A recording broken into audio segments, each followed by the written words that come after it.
আসন্ন ত্রয়োদশ জাতীয় সংসদ নির্বাচনকে সামনে রেখে ব্রাহ্মণবাড়িয়ার 5 আসনের বিএনপি প্রার্থীর মনোনয়ন নিয়ে দলীয় অঙ্গনে শুরু হয়েছে ব্যাপক আলোচনা।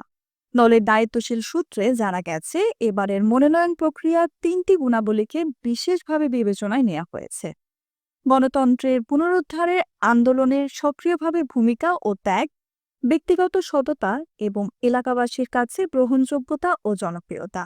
বিএনপির নীতি নির্ধারিত সূত্রগুলোর মতে, আগামী নির্বাচনে তরুণ নেতৃত্বকে অগ্রাধিকার দেওয়ার পাশাপাশি অভিজ্ঞ নেতাদের সমন্বয়ে গঠিত প্রার্থীর তালিকা চূড়ান্ত করা হবে। এই যোগ্যতাগুলোর আলোকে ব্রাহ্মণবাড়িয়ার 5 নবীনগর আসনের সম্ভাব্য প্রার্থী হিসেবে দলের বিভিন্ন পর্যায়ে ও স্থানীয় রাজনৈতিক মহলে আলোচনায় উঠে এসেছে কাজী নাজমুল হোসেন তাপসের নাম।